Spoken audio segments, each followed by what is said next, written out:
안녕하세요. 톡톡산을 찾아주신 여러분, 반갑습니다. 오늘도 속 시원한 사이다 사연 찾으시나요? 오늘도 2가지 사연 준비되어 있습니다. 나가지 마시고 끝까지 집중해서 들어주세요. 그럼 바로 시작할게요. 전 톡톡사연의 나미입니다.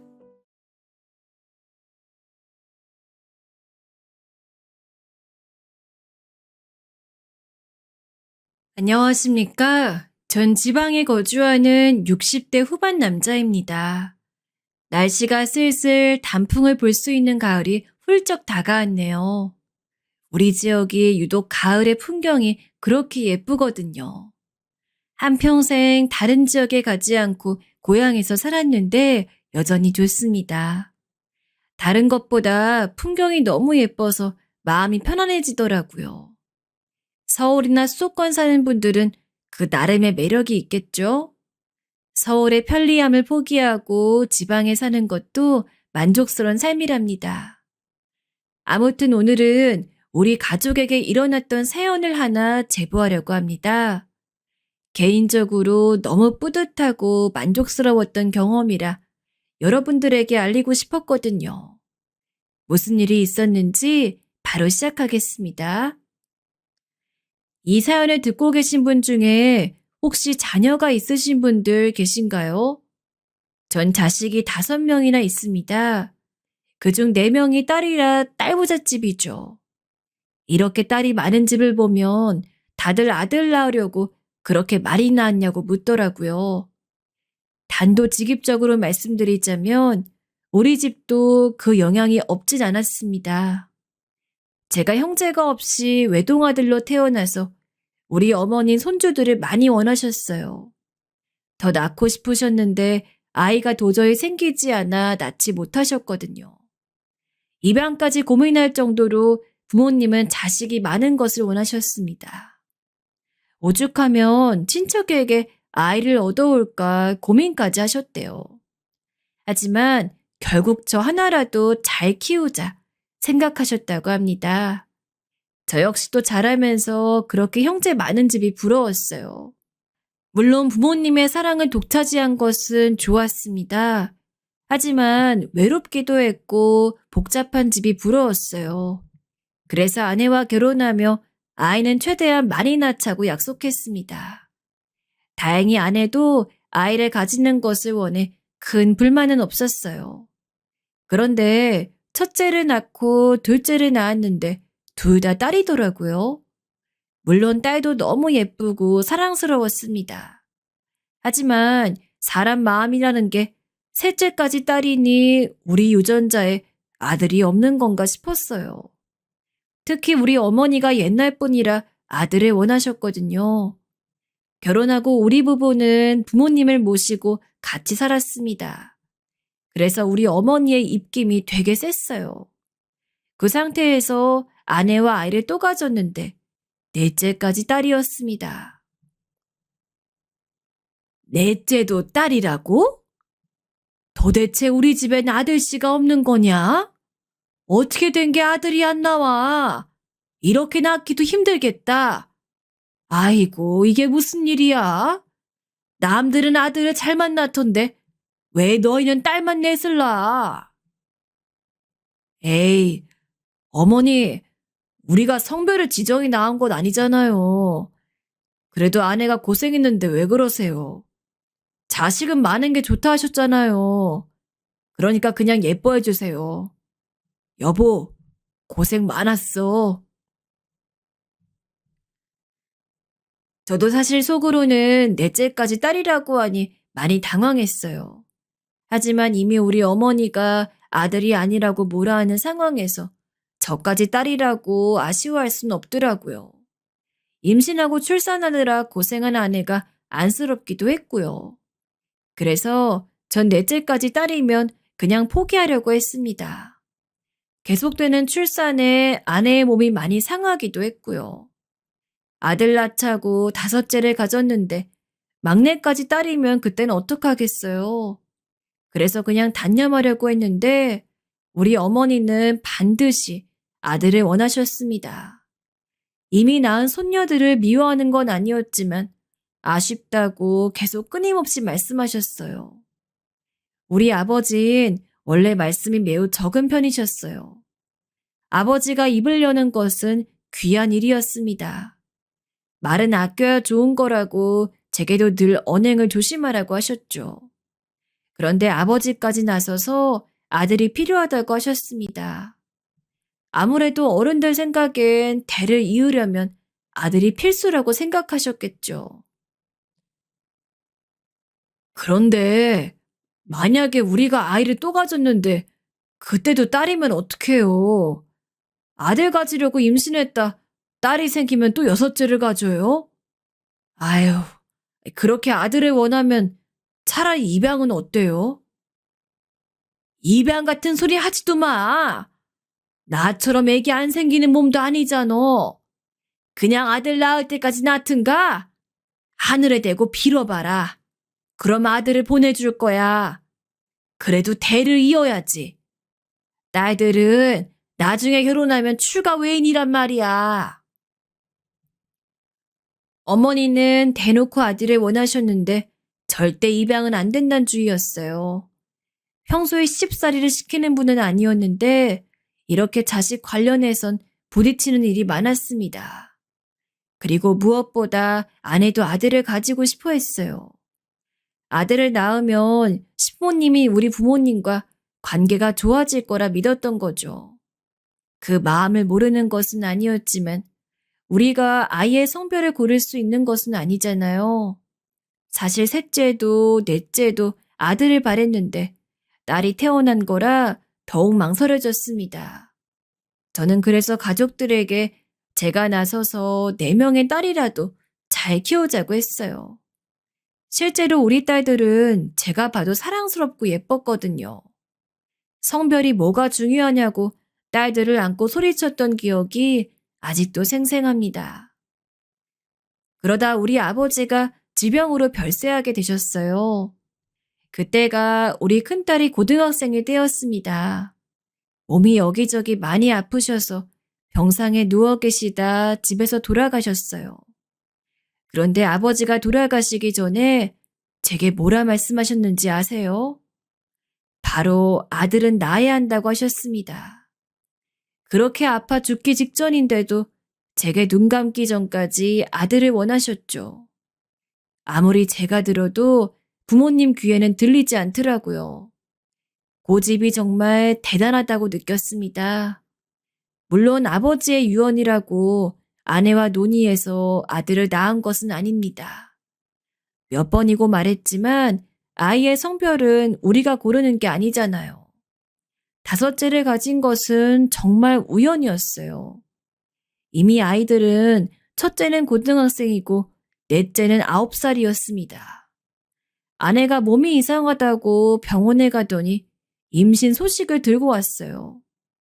아내의 임신을 알고 어머니는 아버지가 죽으면서 아들을 보낸 게 틀림없다고 말씀하셨습니다. 이 한약을 먹어봐라. 이게 아들 생기게 하는 한약이래. 이거 먹고 다들 아들을 낳았다고 말이 많아. 내가 돈 많이 주고 사왔으니 아침마다 꼭 먹도록 해, 아가. 알겠니? 어머니, 이미 생긴 아이라고요. 그렇다고 딸이 아들로 바뀌어요? 말이 되는 소리 해요.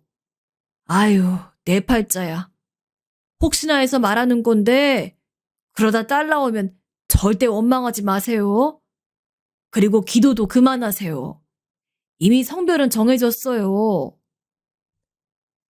우리 어머니는 옛날 분이라 믿는 미신이 아주 많았습니다. 그래서 전국을 돌아다니며 이상한 부적도 사오고 굿도 했어요.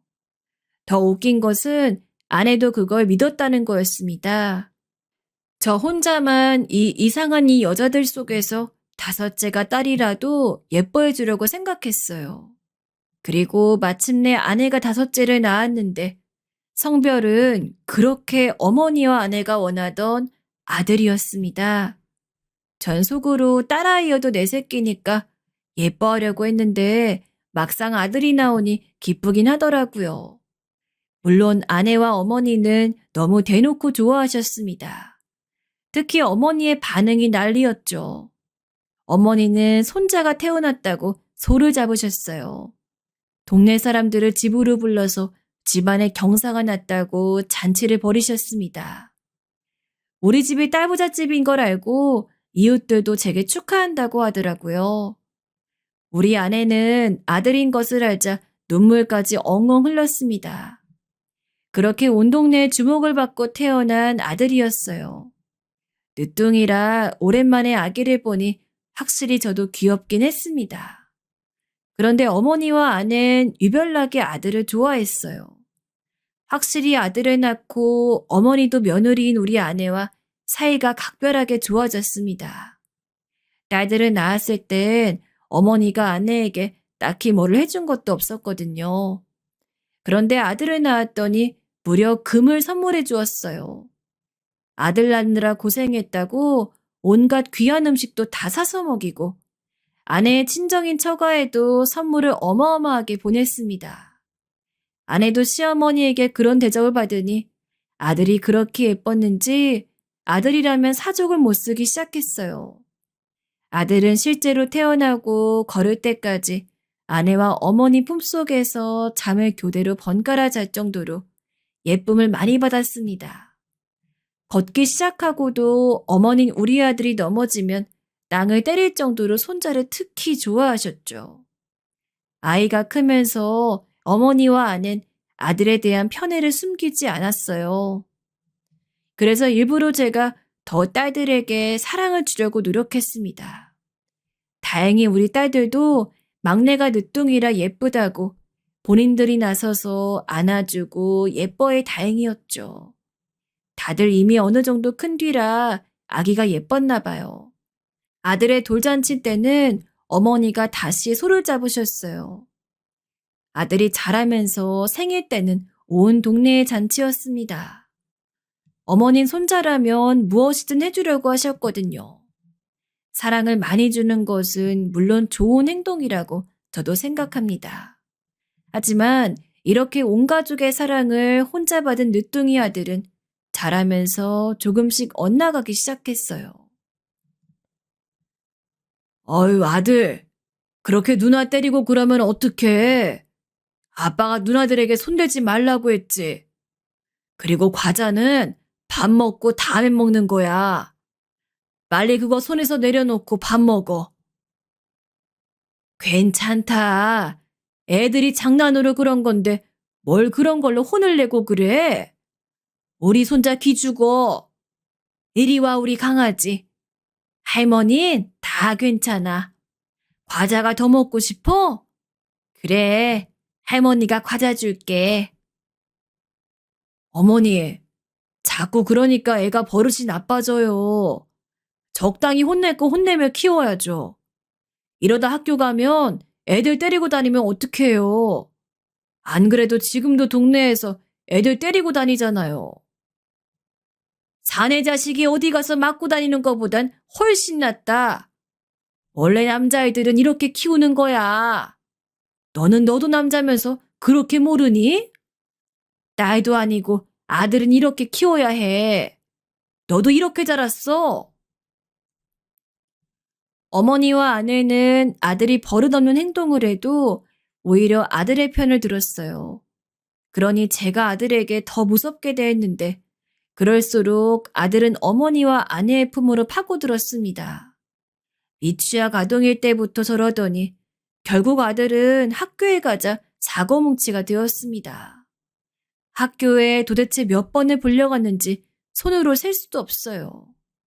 제가 딸을 4명을 키우면서 한 번도 사고 쳐서 학교에 불려갔던 적이 없거든요. 그런데 아들을 키우며 1년에 몇 번을 갔는지 모릅니다. 가서 선생님께 죄송하다고 하고 아들이 때린 학생들의 부모님에게 머리 얼마나 좋아하렸는지 몰라요.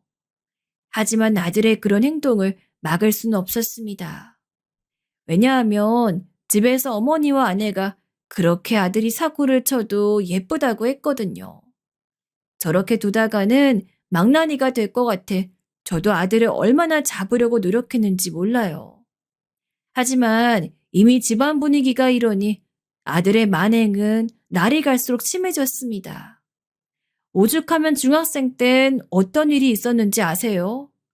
그날도 학교에서 선생님이 불러 저 혼자 학교에 갔습니다. 아내 데리고 가면 아내가 끝까지 아들 편을 들어 어느 순간부터 학교에 불려갈 때는 저 혼자 갔어요. 아버님, 민철이가 사고를 너무 많이 쳐서 이대로 가다가는 전학을 보내야 해요. 이 동네에 중학교가 여기밖에 없는 거 아시죠? 선생님들 무서운 줄도 모르고 같은 학생들은 때리고 심지어 수업 중에 갑자기 밖으로 나가요. 집에서 강하게 잡아주세요. 선생님의 말씀을 듣고 전 집으로 와서 아들의 머리를 밀어버렸습니다. 저도 참을 만큼 참았으니 이제 아들을 내버려둘 수가 없었어요. 그동안 조금이라도 아들을 혼내려고 하면 어머니와 아내가 난리쳤는데 이번엔 저도 강하게 마음을 먹었죠. 아들의 머리 밀어버리니 어머닌 제게 처음으로 손을 대셨어요. 왜 귀한 장씨 집안 대를 이을 아이에게 그러냐고 하더라고요. 저도 어머니의 자식인데 참 서운했습니다. 아내도 울면서 제 팔을 부여잡고 자기 아들을 괴롭히지 말라고 하더라고요. 이대로 가면 우리 아들 사람 구실 못한다고 저도 물러서지 않았습니다. 아들은 할머니인 우리 어머니 뒤로 가서 쏙 숨더라고요. 어머닌 제게 촌지를 주면 다 해결된다고 돈을 들고 학교를 향하셨어요. 이제껏 무슨 일이 일어나면 늘 이런 식으로 입막음했던 것을 저도 알고 있었습니다. 학교의 아들의 문제를 해결하려면 절대 촌지를 받으면 안 된다고 이미 말하고 온 뒤였어요. 그래서 저도 마음이 아팠지만 아들을 위해서 물러서지 않았습니다. 다행히 이 사건을 계기로 아들은 중학생 때 나름 조용히 학교에 다녔어요. 자잘한 사고를 치긴 했는데 적어도 제가 학교에 갈 일은 없었습니다. 물론 부작용으로 아들은 한동안 제게 말을 걸지 않았어요. 빡빡 밀린 머리를 하고 우리 어머니 품속에서 눈물을 보였죠. 아들의 비행은 막았지만 아내와 어머니도 제게 선을 넘었다고 얼마나 원망했는지 모릅니다. 다행히 딸들은 제 편을 들어주었어요. 만약 제가 여기서 물러났으면 아들은 지금 조폭이 되어 있을 거라고 했습니다. 저 역시 제 자식인데 당연히 이렇게까지 하고 싶지 않았으나 어쩔 수가 없었어요. 이렇게 아들은 나름 조용히 학교에 다니다 대학을 갈 나이가 되었습니다. 정말 안타깝게도 아들은 공부머리가 전혀 없었어요. 우리 딸들은 공부를 다들 잘해서 좋은 대학에 입학했는데 아들은 재수하고 삼수를 했는데도 대학에 갈 수가 없었습니다. 나 대학 안 가. 대학이 뭐라고 날 이렇게 힘들게 해? 아빠, 엄마, 할머니, 나 대학 가기 싫어. 그냥 동네에서 당구장이나 할래. 아빠 나 돈 줘. 난 공부할 머리 아닌 것 같아. 그래, 우리 손자가 당구장을 하고 싶구나. 할머니가 돈 줄 테니까 당구장 하자. 우리 손자는 그래도 돼. 대학이 다가 아니야. 그러니까 속상해하지 마. 알겠지? 우리 강아지. 아들은 급기야 대학에 가지 않겠다고 했어요. 그런 모습에 어머니와 아내는 아들이 안쓰럽다고 당구장 열돈을 주자고 하더라고요. 전 당연히 반대했습니다. 공부가 아니더라도 자기가 살 길을 알아서 찾아야지 무슨 당구장을 말하는지 이해하지 못했어요. 전 그래서 기를 쓰고 반대했습니다. 그러자 아들은 대놓고 엇나가기 시작했어요. 급기야 동네 양아치들과 어울리기 시작했습니다. 학생 때는 아들 때문에 제가 학교에 그렇게 불러다녔는데 성인이 되자 경찰서로 가게 되었죠. 아들은 심지어 당당하게 제게 그러게 왜 당구장을 차려주지 않냐고 말했습니다. 제 자식이지만 너무 미웠어요. 그런데 이런 아들을 여전히 어머니와 아내가 감싸고 돌았습니다. 누나들은 다 공부해서 대학에 갔는데 아들만 혼자 대학도 못 가고 양아치들과 몰려다니며 오토바이를 타고 돌아다녔어요. 머리가 컸다고 제 말은 듣지도 않았습니다. 어머닌 그러게 그냥 빨리 당구장을 차려주자고 하더라고요. 큰딸은 결혼해서 아이를 낳고 살고 있었는데 어느 날 집에 오더니 몰래 저를 불러 심각하게 말했습니다. 아들을 계속 저렇게 두면 큰일이 난다고 빨리 잡으라고 하더라고요. 하지만 이미 엇나갈 대로 엇나간 아들을 쉽게 잡을 수가 없었습니다. 제가 뭐라고 하면 오히려 대들던 아들이었어요. 큰딸은 제게 다시 머리라도 밀어버리라고 하더라고요. 저도 마음 같아선 그러고 싶었습니다. 하지만 아들은 이미 중학생이 아닌 저보다 훨씬 건장한 성인이었어요. 속이 얼마나 타는지 친구들을 만나 하소연해도 풀리지 않더라고요. 제가 더 속이 탔던 이유는 바로 어머니와 아내 때문이었습니다. 저러고 다녀도 아들에게 쩔쩔매는 모습에 한숨이 나왔어요. 저는 결국 강한 결단을 내리게 되었습니다. 절대, 이제 무슨 일이 있어도 절대 막내한테 1원도 주지 마. 앞으로 막내한테 돈 주면 어머니 있고 뭐고 없어요. 쟤 저렇게 살면 우리 집 망한다고. 이미 양아치들하고 어울려 다니면서 우리 집 돈 다 까먹고 있는데 저게 뭐가 예쁘다고 그래? 아이고, 애 잡겠다 아들아. 그만해라. 우리 손주가 어린 마음에 그럴 수도 있는 거지. 우리 강아지 난 안쓰러워 죽겠어. 네가 너무 애를 쥐잡듯 잡으니까 애가 저리 된 거 아니야. 어머니, 저도 이제 못 참아요. 경찰서로 들락거리는 것도 한두 번이지. 이러다 제 교도소라도 가면 어떡합니까? 네? 제발 이번 한 번만 눈 딱 감고 모른 척 좀 해주세요. 막내, 너 돈 필요하면 너도 성인이니 알아서 돈 벌어. 그동안 제가 아무리 생각해도 막내가 저러고 돌아다니던 것은 여유가 있어 그랬던 것 같았습니다. 어머니와 아내가 또래에 비해 넉넉하게 지어나니 세상 무서운 것을 자기가 몰랐던 거죠. 막낸 집에서 1원도 지원받지 못하자 급기야 어떤 행동을 했는지 아세요? 바로 군대에 갔습니다. 입대하겠다고 머리 밀고 온 막내를 보며 전 한숨이 그렇게 나왔습니다. 그래도 어차피 대한민국 남자라면 가야 하는 군대니 보내줬어요. 제발 가서 정신을 차리길 얼마나 빌었는지 모릅니다. 2년 뒤 제대한 막내는 제게 아주 진지하게 말했습니다. 진짜 당구장만 차려준다면 자기가 무엇이든 하겠다고 하더라고요. 본인은 머리가 좋지 않아 공부는 절대 못하겠다고 했어요. 그러면서 당구장을 제발 차려달라고 하더라고요. 너무 진지하게 말하기도 했고 제대하고 늠름해진 모습을 보고 전 처음이자 마지막이라고 약속하고 돈을 주었어요. 그러자 막내는 바로 당구장을 차렸어요. 처음에는 조금 열심히 하는 것 같았습니다.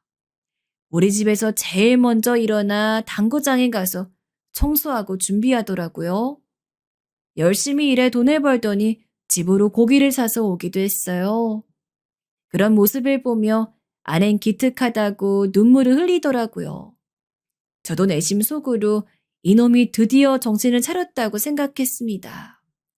하지만 그것도 오래가지 않더라고요.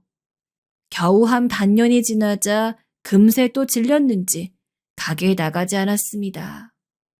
본인이 사장인데 가게를 전혀 돌보지 않았어요. 제가 아들에게 왜 가게에 나가지 않냐고 하자 자기가 알아서 한다고 오히려 화를 내더라고요. 저는 그 모습을 보며 당구장을 차릴 수 있도록 도와준 것을 후회하기 시작했습니다. 이때 아들하고 전 참 많이 싸웠어요. 전 당장 당구장을 접으라고 했고 아들은 자기가 알아서 한다고 난리였습니다. 집안 분위기는 당연히 좋지 않았어요. 그런데 얼마 후에 이상한 일이 벌어졌습니다. 갑자기 아들이 변해서 당구장을 열심히 나가더라고요. 이게 무슨 일인가 싶었는데 일단 성실하게 사는 모습에 안도했습니다. 어머니와 아내도 덩달아 기뻐했어요. 그리고 조금 시간이 흐르자 아들이 별안간 갑자기 예고도 없이 어떤 아가씨를 우리 집으로 데리고 왔습니다. 데리고 온다는 말도 없이 진짜 저녁에 참하고 예쁜 아가씨와 집에 왔어요. 그러더니 뭐라고 했는지 아세요? 아버지, 어머니 할머니 저 결혼할래요. 미선 씨랑 사랑에 빠졌습니다. 제가 갑자기 변해서 당황스러웠죠? 이게 다 미선 씨 덕분이에요. 저 정신 차리고 공부해서 대학도 가겠습니다. 아, 아들, 이게 무슨 소리냐? 갑자기 결혼한다고? 이 아가씨가 네 여자친구야? 아니, 결혼할 거면 미리 말을 해야지. 이렇게 갑자기 며느리 데리고 오면 어떡하냐? 아이고, 안녕하세요. 이리 오세요. 너무 당황한 저는 얼떨결에 아들과 결혼한다는 아가씨를 마주하게 되었어요. 며느리의 첫인상은 아직도 잊을 수가 없습니다. 딱 보자마자 이런 아가씨가 도대체 우리 아들을 왜 만날까 의아했어요. 너무 착하고 순한 게 표정만 봐도 보였거든요. 갑작스럽게 찾아와서 차린 것도 없는데 아무렇지 않아 보였습니다. 오히려 준비한 꽃다발을 내밀면서 잘 부탁한다고 하더라고요. 며느리인 동네 수선집에서 일하던 아가씨였습니다. 아들이 사장으로 있는 당구장 바로 밑에 있는 수선집이었어요. 알고 봤더니 얼마 전부터 일하기 시작했다고 하더라고요. 시기를 보니 딱 아들이 정신 차리고 성실하게 가게에 나가는 시점이었어요. 그런데 며느리의 사정을 들어봤더니 눈물 없이 들을 수 없는 가정사를 가지고 있었습니다. 바로 며느리는 홀아버지 밑에서 자랐다고 하더라고요. 어머니는 며느리 낳으며 돌아가셨고 홀아버지는 심지어 다리를 저는 장애인이라고 했습니다. 또 어린 동생까지 있어서 혼자 열심히 돈을 벌고 있었어요. 아픈 아빠 때문에 고등학교를 졸업하고 바로 일하기 시작했다 하더라고요. 심지어 집에 빚이 많았는데 그게 다 친척들 때문에 생긴 빚이라고 했습니다. 그래서 혼자 열심히 소녀가장으로 벌어 살고 있었어요. 그런데도 웃음을 잃지 않고 긍정적으로 사는 모습에 제 딸도 아닌데 참 기특했습니다. 전 자고로 사람은 긍정적으로 살아야 한다고 생각하거든요. 세상이 무너져도 희망을 잃지 않는 것이 중요하다고 생각합니다. 그런 제 생각에 딱 맞는 며느리 보자 참 예뻤어요. 물론 얼굴도 예뻤지만 무엇보다 마음씨가 너무 제 마음에 들었습니다. 속으로 이런 사람이 왜 우리 아들을 만나는지 궁금하기도 했죠. 이런 저와 달리 어머니와 아내는 며느리를 별로 좋게 생각하지 않았습니다. 바로 며느리의 집안 환경이 좋지 않았기 때문이에요. 아내는 적어도 부모가 둘 다 멀쩡하게 살아있는 집을 원했습니다. 다 쓰러져가는 집안 환경의 여자와 굳이 우리 아들을 결혼하게 하고 싶지 않아 했어요. 어머니는 이런 여자를 데리고 와도 우리 아들이 아까워서 안 된다고 하셨습니다. 하지만 저는 반드시 이 아가씨와 우리 아들을 결혼시키고 싶었어요. 살다 보면 사람의 촉이라는 게 있지 않습니까? 저는 딱 아가씨를 보자마자 우리 아들을 사람답게 살 수 있도록 구제해줄 은인이라는 것을 느꼈습니다. 그래서 무작정 결혼을 찬성했어요. 그리고 제 뒤에는 든든한 딸들이 있었습니다. 특히 장녀인 큰딸이 며느리 보자마자 마음에 들어했거든요. 이 사람아, 사람 됨됨이가 제일 중요하지. 무슨 재산이 어떻고 가정 환경이 어떻고 그런 걸 따져. 그냥 결혼시켜. 우리 아들 저 아가씨랑 결혼 못하면 인생 어떻게 또 막장으로 살지 몰라. 당신은 도대체 왜 우리 아들을 그렇게 말해? 내가 뭐 어디 재벌가 손녀딸 데리고 오래? 그냥 평범한 가정이면 된다고. 다 쓰러져가는 집안의 소녀 가정을 왜 우리 아들하고 결혼시키냐고. 아내와 저는 이 결혼 때문에 얼마나 많이 싸웠는지 몰라요. 급기야 어머니는 결혼을 반대한다고 머리에 두건을 쓰고 눕기까지 하셨습니다. 다행히 딸들은 제 편이었어요. 아들이 동네에서 양아치들하고 몰려다녀 본인들까지 창피했다고 하더라고요. 그러면서 그래도 저 아가씨를 만나더니 애가 성실하게 가게 운영도 하고 술 마시며 몰려다니지 않는다고 결혼을 적극적으로 주장했습니다. 이 과정에서 저는 아들과 극적인 화해도 하게 되었어요. 원래 서로 대면대면한 사이였는데 뭐로 가도 서울만 가면 된다고 하죠. 아들은 본인의 결혼을 제가 적극적으로 추진하자 본인을 드디어 믿어주는 거냐고 눈물을 보였습니다. 뭐가 됐든 전 아들을 사람 만드는 게 인생의 목표였어요. 이런 상황에서 아들과 며느리는 결국 결혼에 성공했는데 여기서 며느리의 꿈도 컸습니다. 우리 집은 딸이 4명이나 있고 집도 화목한 편이지만 딸들의 성격이 다들 애교가 많고 그러진 않아요. 다들 오히려 할 말은 제대로 하는 대장부에 가깝습니다. 그래서 우리 어머니가 늘 딸들에게 차분하게 행동하라고 할 정도였어요. 딸들은 그 말을 듣지도 않았지만요. 어쨌든 우리 딸들과 다르게 며느린 참하고 웃는 얼굴로 조곤조곤 말하곤 했습니다. 아들도 없이 혼자 집에 와서 꽃다발을 들고 찾아오거나 과일을 사오고 예쁜 컵 같은 것도 사왔습니다. 형편도 좋지 않은데 뭘 이리 사오냐고 해도 본인이 좋아 그런 거라고 웃으면서 말했어요. 저야 당연히 그런 며느리를 보고 반드시 내가 죽더라도 이 결혼을 시키고 싶었습니다. 아들은 그런 며느리 옆에서 바보처럼 웃으면서 며느리만 바라보고 있었죠. 완전히 다른 사람이 된 것 같았어요. 결국 이런 노력 끝에 우리 어머니와 아내도 허락해서 드디어 결혼이 성사되었습니다. 물론 결혼을 허락했다고 며느리 마음에 들어한 것은 아니었어요. 하지만 저는 일단 결혼식을 올리고 혼인 서류에 도장을 찍은 것을 보니 죽어도 여한이 없었습니다. 며느리와 아들의 신혼집은 며느리 집과 가까운 곳에 얻어주었어요. 인간적인 도리로 아픈 며느리의 아버지를 위해 병원비도 내주었어요. 저는 있는 사람이 베푸는 것이 맞다 생각하거든요.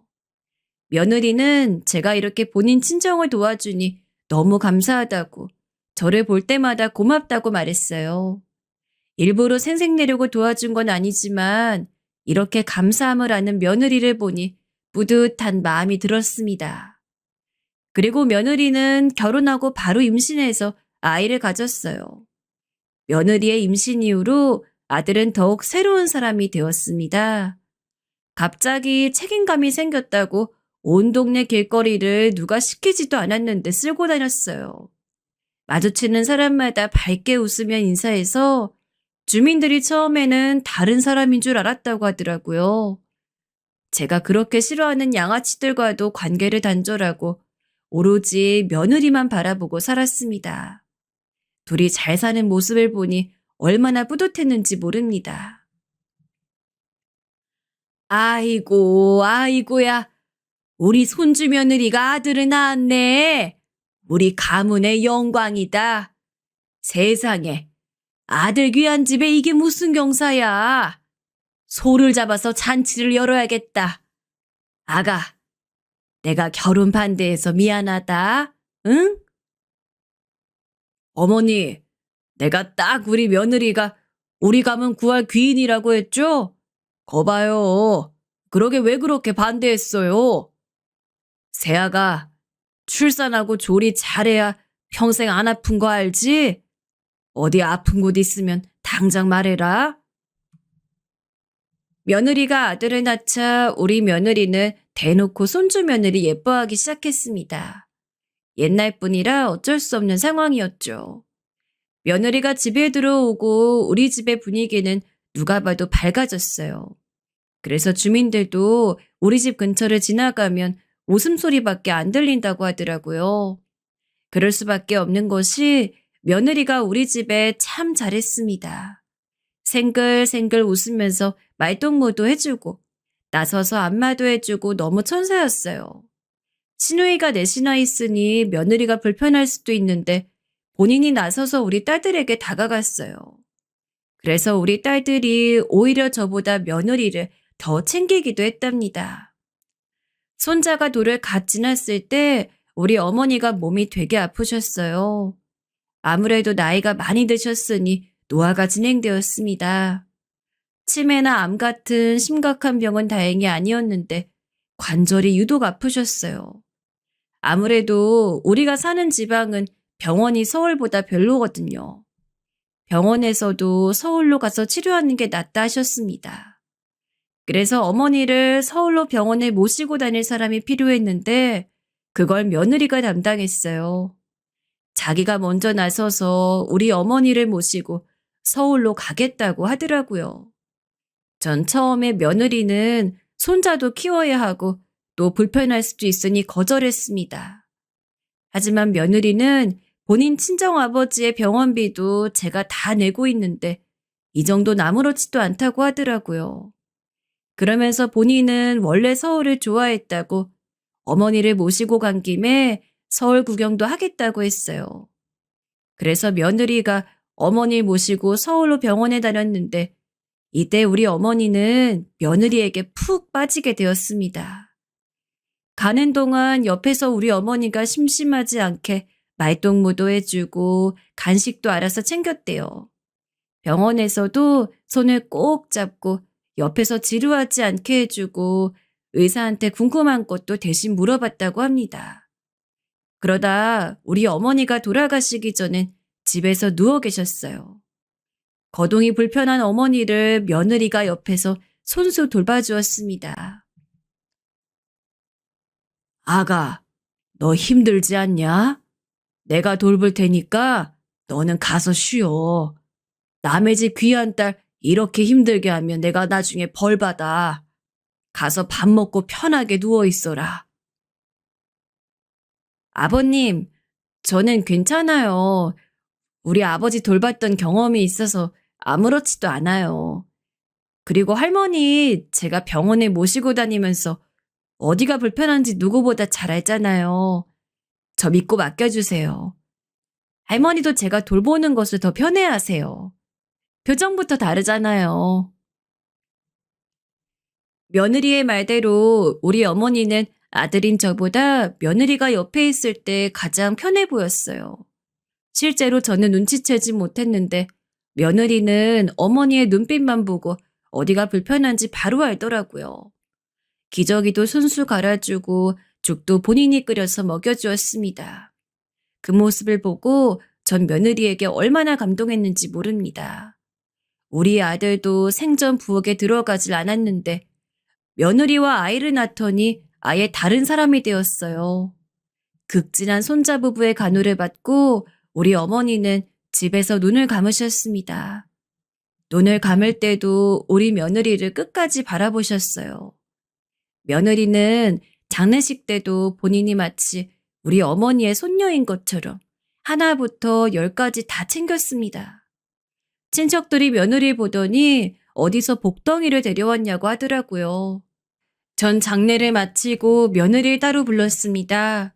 그리고 며느리에게 혹시 원하는 게 있냐고 물었어요. 우리 어머니를 마지막 가는 길에 잘 보내드렸으니 며느리에게 거하게 뭐라도 해주고 싶었습니다. 제가 명품 가방이나 부동산 같은 것을 말하자 웃으면서 본인은 그런 거에 관심이 전혀 없다고 거부하더라고요. 그러더니 며칠 뒤에 며느리가 저를 찾아왔어요. 사실 예전부터 며느리는 공부가 그렇게 하고 싶었다고 하더라고요. 가정 형편이 워낙 안 좋아서 공부를 접었는데 알고 봤더니 며느리는 아주 똑똑한 친구였습니다. 어렸을 때부터 사교육을 받아본 적도 없는데 늘 상위권의 성적을 유지했다고 하더라고요. 본인은 그래서 공부를 하고 싶고 또 공무원 직업을 가지고 싶다고 했어요. 전 며느리의 말을 듣고 반대할 이유가 전혀 없었습니다. 며느리가 공무원이 된다면 그것보다 좋을 게 어디 있겠어요?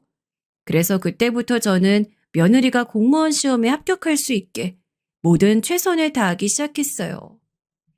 아이는 우리 아들이 돌보도록 하고 공부에 필요한 모든 것을 마련해 줬습니다. 문제집도 사주고 독서실도 끊어주었어요. 공부를 편하게 할 수 있도록 카드도 주고 마음껏 하고 싶은 공부 마음껏 하라고 했죠. 며느린 그렇게 딱 2년을 공부하더니 바로 공무원 시험에 합격했어요. 공부하면서도 집안일도 하고 육아도 하고 심지어 시댁인 우리 집까지 챙겼습니다. 명절에 오지 말고 공부하라고 해도 도리는 해야 한다고 본인이 고집을 부렸어요. 우리 집의 가족들은 이미 우리 어머니를 옆에서 간호한 뒤로 며느리에게 절대 싫은 소리 한 적이 없거든요. 그래서 본인 마음이 편한 대로 하게 두었습니다. 그리고 여러분, 며느리는 본인이 공무원 시험을 준비하며 우리 아들도 공부를 시켰어요. 아들이 대학에 가지 못했다고 했잖아요. 며느리는 대학은 상관없으니 본인들의 미래를 위해 뭐라도 하라고 아들 보고 공인중개사 시험을 보게 했습니다. 그래서 아들도 며느리 옆에서 공부하더니 공인중개사 시험에 합격했어요. 아들 부부가 공부할 때 손자는 제가 직접 돌봤습니다. 며느리 닮아 어찌나 애교도 많고 예쁜지 모르겠어요. 그래서 육아하는 게 하나도 힘들지 않았어요. 처음에 아들이 워낙 공부를 못했고 정신이 산만한 것을 아니 전 아들의 합격은 기대하지도 않았습니다. 그런데 갑자기 합격했다고 하니 믿을 수가 없었어요. 이렇게 우리 아들은 결혼하더니 완전히 다른 사람이 되어버렸죠. 아버님, 저 시청으로 발령났어요.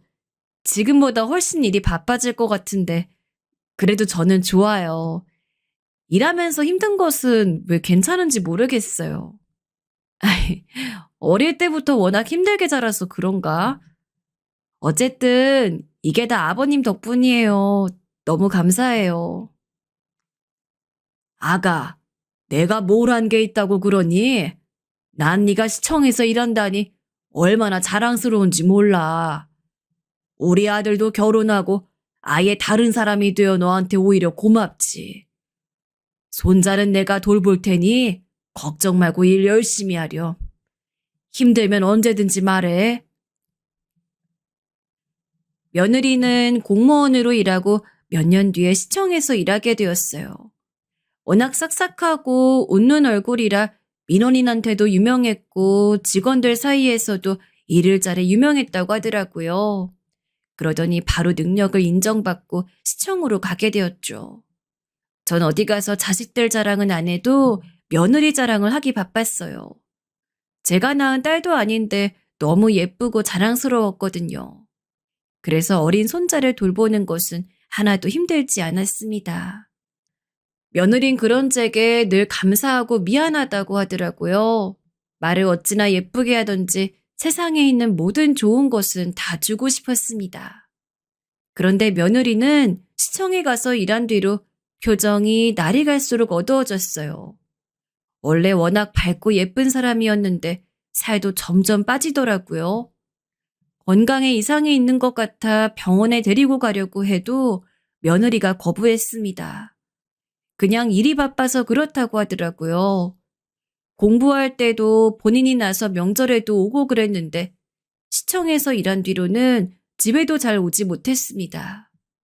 일하느라 그런 것은 당연히 이해하지만 저는 며느리의 건강이 걱정되었어요.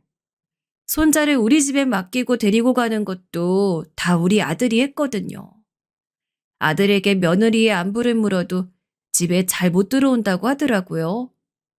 그러다 한 가지 사건이 발생했습니다. 전 이날을 생각하면 아직도 자다가도 눈이 번쩍 떠지더라고요. 우리 소중한 며느리에게 이런 일이 일어날 줄은 상상도 하지 못했습니다. 도대체 어떤 일이 있었는지 궁금하시죠? 며느리의 친정아버지 병원비를 제가 내고 있다고 했잖아요. 마침 사돈이 그때 크게 아프셨습니다. 며느리가 시청에서 일한 뒤로 안 그래도 바쁜데 아픈 사돈을 위해 병원도 자주 다녔거든요. 곤란해하는 것을 보고 저랑 아들이 대신 가서 돌보는데 사돈이 딸인 며느리를 계속해서 찾으셨어요. 며느리 힘들다고 할 법도 한데 절대 그런 소리 우리에게 하지 않았어요. 아가, 괜찮니? 얼굴이 너무 상했다. 내가 한약이라도 지어줄 테니까 그거라도 먹으면서 일하렴. 일이 그렇게 많어? 너무 견디기 힘들면 그만두어도 좋아. 나는 다른 것보다 네 건강이 제일 우선이다. 아버님, 감동이에요. 저는 괜찮아요. 제가 되고 싶어서 힘들게 공부에 들어온 거잖아요. 이것도 아버님 덕분에 공부할 수 있었으니 전 아버님께 감사해요. 우리 아빠까지 이렇게 돌봐주시고 제 인생의 은인이세요. 며느리는 저한테 오히려 이렇게 고맙다고 말할 정도로 착한 사람이었어요. 이런 상황에서 사돈은 날이 갈수록 건강이 안 좋아지셨습니다. 결국 죽을 고비도 얼마나 넘겼는지 몰라요. 이 과정에서 며느린 일하다 달려왔던 적도 많습니다. 도저히 일을 뺄 수 없으면 저랑 아들이 사돈의 곁을 지켰죠. 그러다 결국 사돈은 하늘로 가게 되셨습니다. 우리 어머니를 며느리가 마지막까지 지켜주었으니 사돈의 곁은 제가 지켜주었어요. 며느린 하필 그때 일이 바빠 자주 오지 못했는데 임종은 가까스로 지킬 수 있었습니다. 그렇게 사돈을 보내고 며느린 한동안 슬픔에 빠진 상태였어요. 살도 너무 많이 빠져서 뼈가 보일 정도였습니다. 그런 며느리를 보고 너무 안타까웠어요. 아들에게 옆에서 많이 챙겨주라고 했습니다. 그러다 사건이 하나 발생했는데 이게 본격적인 내용이에요. 사돈이 별세하고 며느리의 얼굴은 더 볼 수가 없었어요. 너무 바빠서 집에도 잘 안 온다고 하더라고요. 저는 진심으로 며느리가 걱정되기 시작했습니다. 워낙 사돈과 며느리의 관계가 애틋했던 것을 아니 며느리의 심정이 어떨지 상상도 하지 못했거든요. 저도 어머니를 떠나보내서 며느리가 얼마나 힘든지 알고 있기도 했고요. 그런데 며느리는 연락조차 잘 되지 않았습니다. 아들도 며느리가 집에 오면 겨우 잠만 자고 다시 출근한다고 했어요. 그러다 한 가지 사고가 발생했습니다. 손자를 제가 돌보고 있었는데 잠시 한눈을 팔았더니 손자가 크게 다쳤어요. 피가 철철 흐르는 타박상을 입게 되었습니다. 급하게 아들을 불러 병원에 갔는데 손자가 자꾸 엄마를 찾더라고요. 무조건 엄마를 찾으며 울어서 저랑 아들이 아무리 달래도 듣질 않았습니다. 애가 자지러지듯 우니까 병원에서는 빨리 며느리 데려오라고 했어요. 이러다 애가 탈진해서 쓰러진다고 빨리 엄마를 데려오라는 말에 전 급하게 며느리에게 전화를 걸었습니다.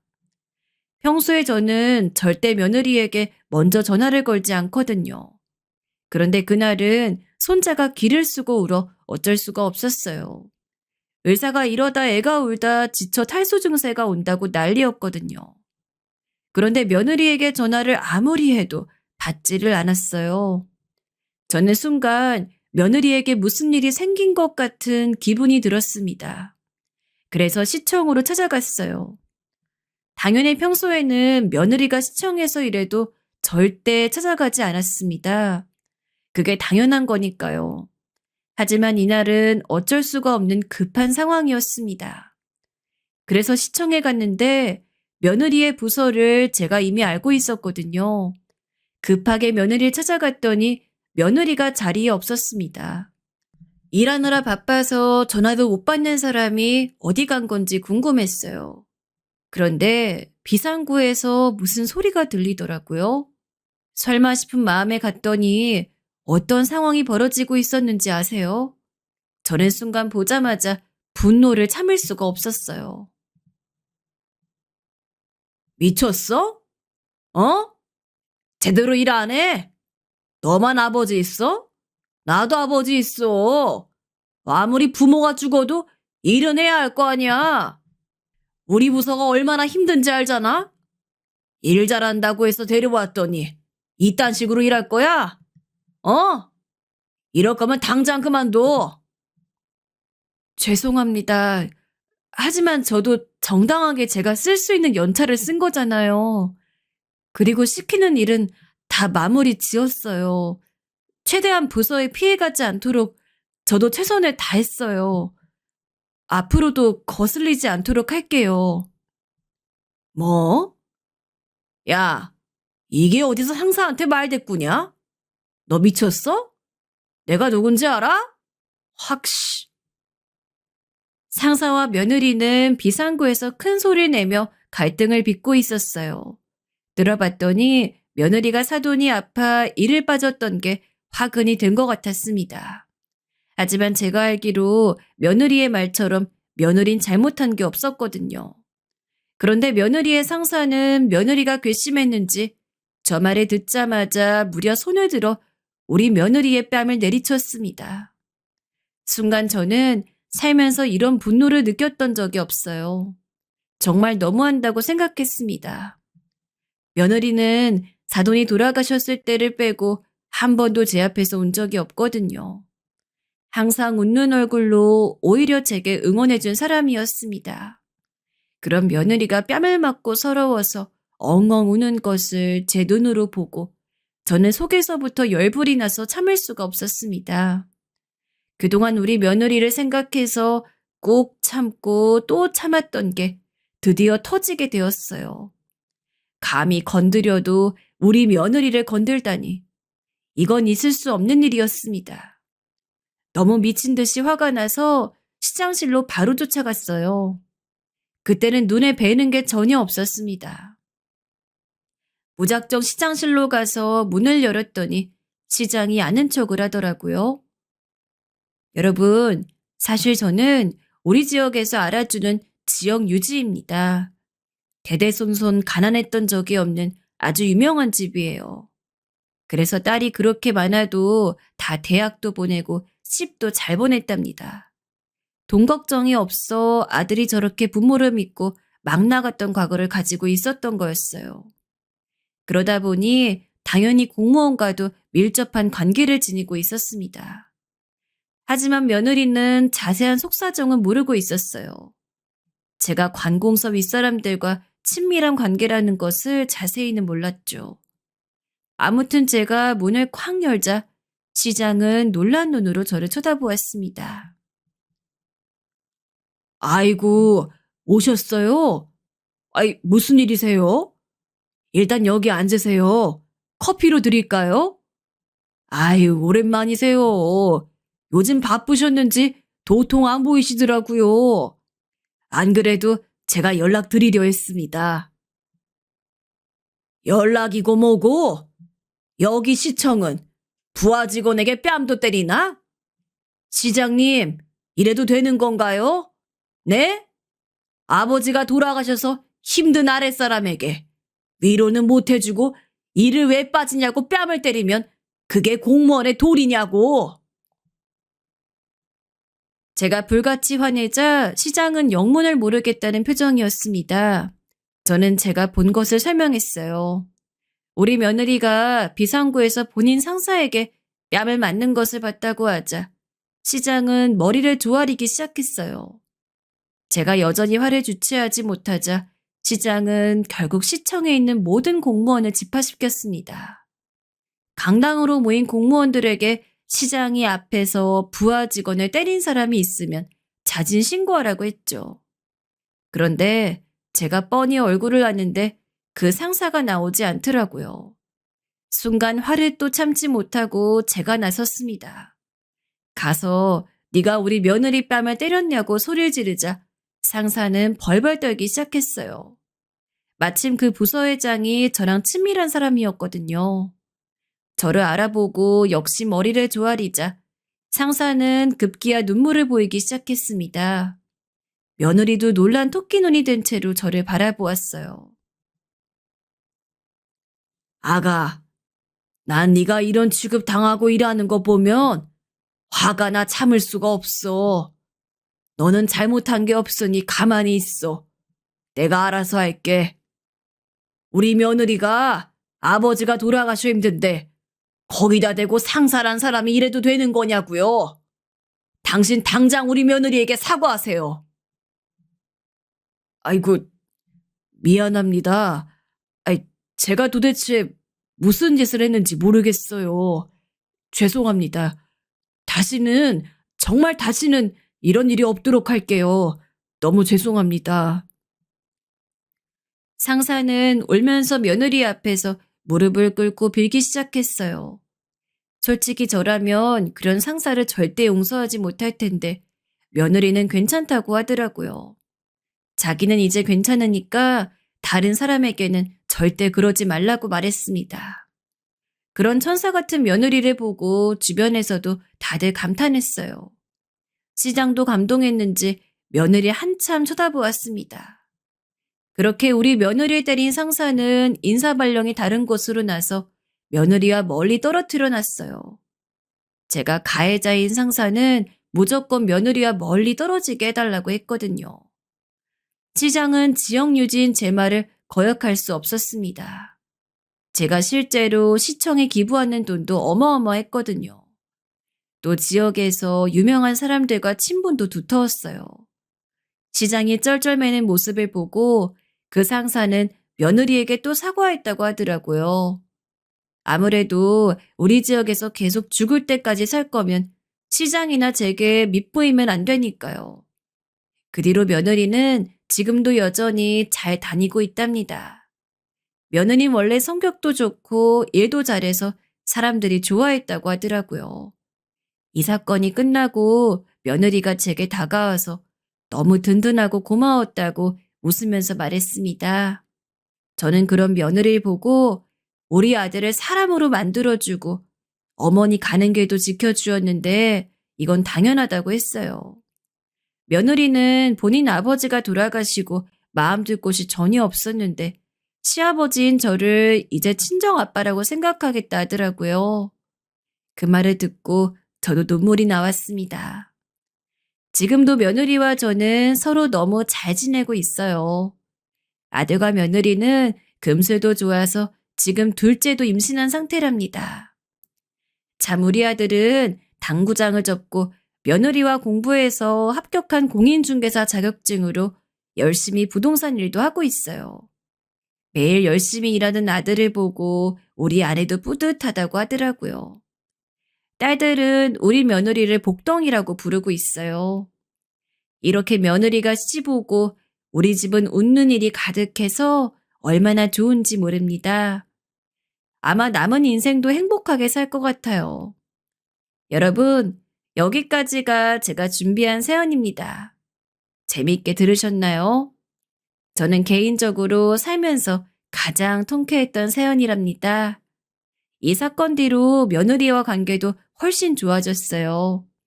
제 사연 들어주셔서 진심으로 감사합니다. 다들 행복하세요.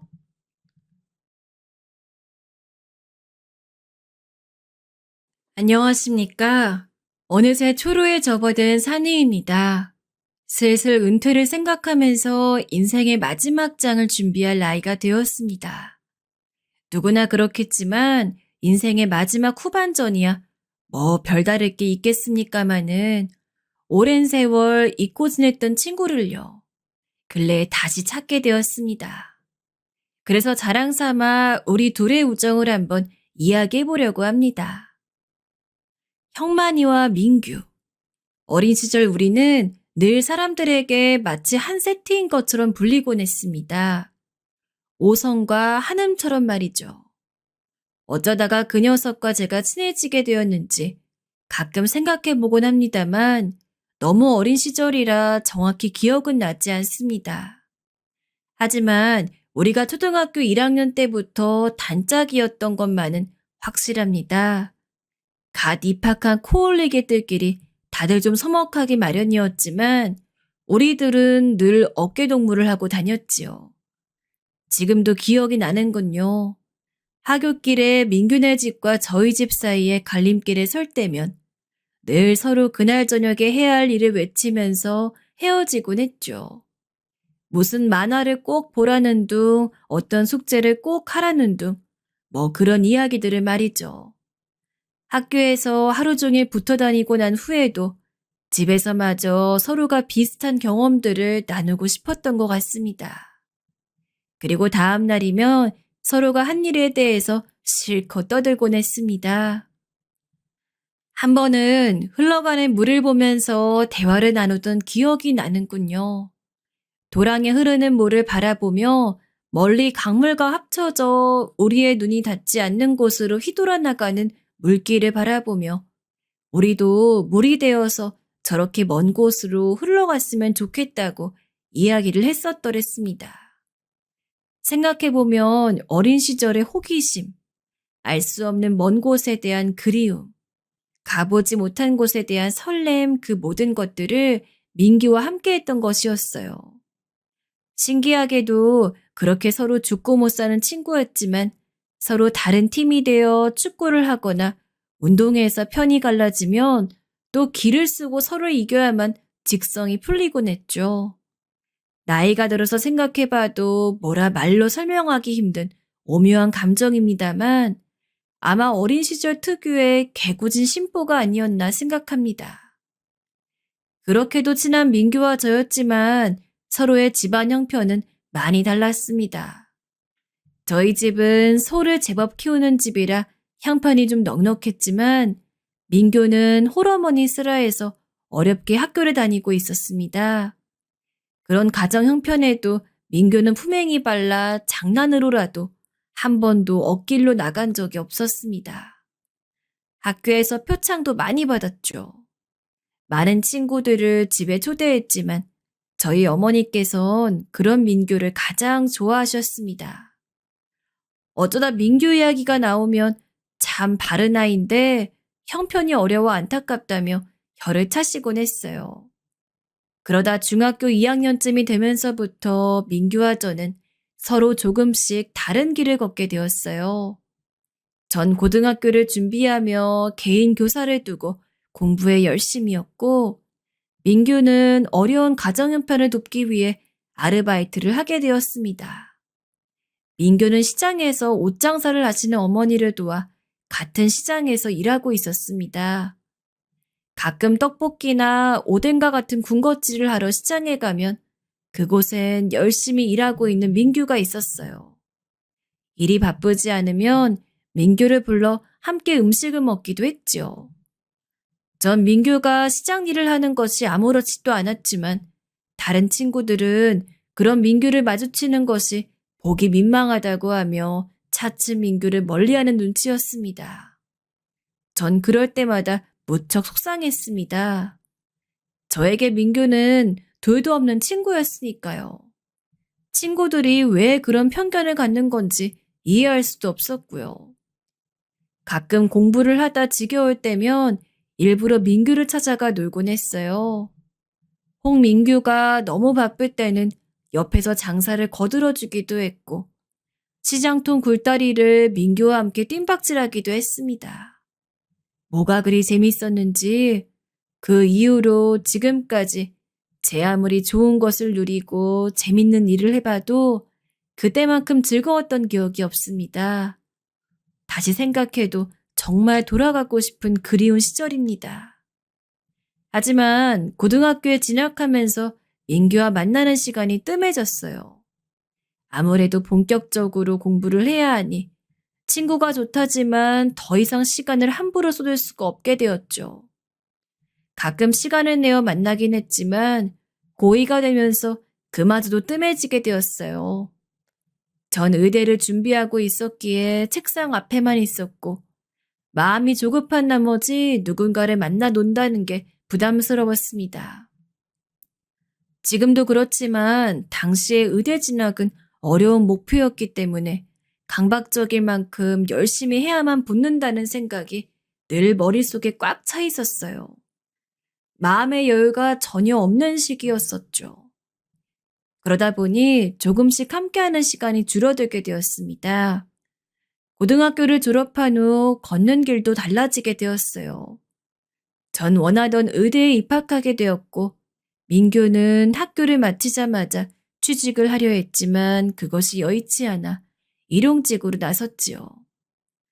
그렇게 저도 대학에부터 고향을 떠나 한동안은 공부하기에 바빠 민규의 일은 까맣게 잊고 있던 차였습니다. 그러다 우연히 만난 고향 친구로부터 민규가 결혼을 했다는 소식을 듣게 되었어요. 세상에, 이렇게 무심한 친구가 있나요? 그간 민규에게 연락하지 않았던 게 아쉽고 쓸쓸해지면서 그 소식을 듣자마자 곧바로 고향으로 내려갔어요. 그런데 오랜만에 만난 민규는 많이 야위고 나이가 들어 보이더군요. 제가 미처 신경 쓰지 못한 사이 고생을 많이 한 것 같아 마음이 안 좋았습니다. 민규야, 너 참 너무하다. 결혼을 하게 됐으면 나한테 연락을 하지. 아직 식도 안 올렸는데 뭘. 그리고 우리 형만이 공부하느라 바쁜 거 내가 다 아는데 뭘 수선스레 그래. 그냥 좋은 사람 만나서 같이 잘 살고 있어. 마누란 임신 중이어서 일부러 안 데리고 왔어. 에이, 그래서야 되냐? 잠시라도 너희 집 들리자. 내려온 김에 인사는 하고 가야지. 민규는 손사래를 쳤지만 저는 꼭 사는 모습을 한번 보고 가야 되겠다고 고집을 부렸습니다. 그런데 민규네 집에 도착하고 나서야 제가 너무 눈치 없이 굴었다는 걸 깨달았습니다. 민규가 새들어 살고 있는 집의 문을 여니 사람 하나 지나가기 힘든 좁은 통로에 부엌을 겸한 수도시설이 눈에 띄었는데 그 통로와 연결된 문을 여니 벽지마다 곰팡이가 덕지덕지 피어있는 방 안에서 만삭의 재수씨가 차은한 표정으로 저를 반기더군요. 순간 가슴이 덜컥 내려앉았습니다. 눈치 없이 왜 오겠다고 해서 민규의 마음이 상했을까봐 노심초사했지요. 그래도 애써 그런 티를 내지 않으려고 노력했어요. 허나 민규네 부부는 그렇게 사는 모습이 창피했는지 내내 안절부절이었습니다. 커피라도 드릴까요? 집에 드릴 게 마땅치 않아서. 아, 네. 아무거나 괜찮습니다. 죄송해요, 재수씨. 제가 고집 부려왔는데 불편하시죠? 너무 눈치 없이 왔네요. 아니에요. 얼른 커피 드릴게요. 잠시만요. 재수씨는 커피를 타면서도 표정이 좋지 않았습니다. 옆에 있는 민규 역시 얼굴에 그늘이 져 있었고요. 마치 제가 불청객이 된 듯하면서 정말 수만 가지 생각이 스쳐 지나갔습니다. 겉으론 아무 내색하지 않았지만 속은 타들어가고 있었지요. 어렸을 적엔 아무 격 없이 지내던 친구인데 자기 사는 처지를 부끄러워하고 있는 친구를 보니 마음이 너무나 아파왔습니다. 전 후다닥 커피를 마시곤 그 집에서 나왔습니다. 그리고 곧장 집으로 달려가 어머니께 말씀드려 돈 300만 원을 빌렸지요.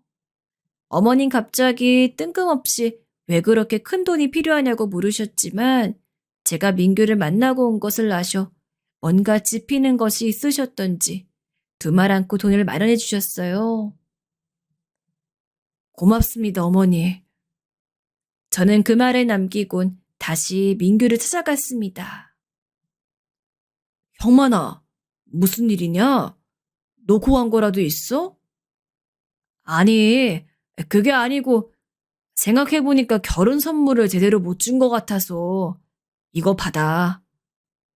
어? 아이, 이게 뭐야? 아니, 너 이 큰 돈을 어디서... 명색의 네 결혼 선물인데 이거라도 해주고 싶었어.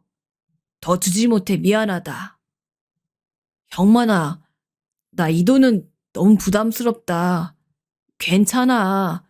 얼른 도로 가져가. 와준 것만으로도 고마워. 나중에 내 결혼식 때 돌려주면 되잖아. 받아. 내 손 무한하다. 아, 얼른.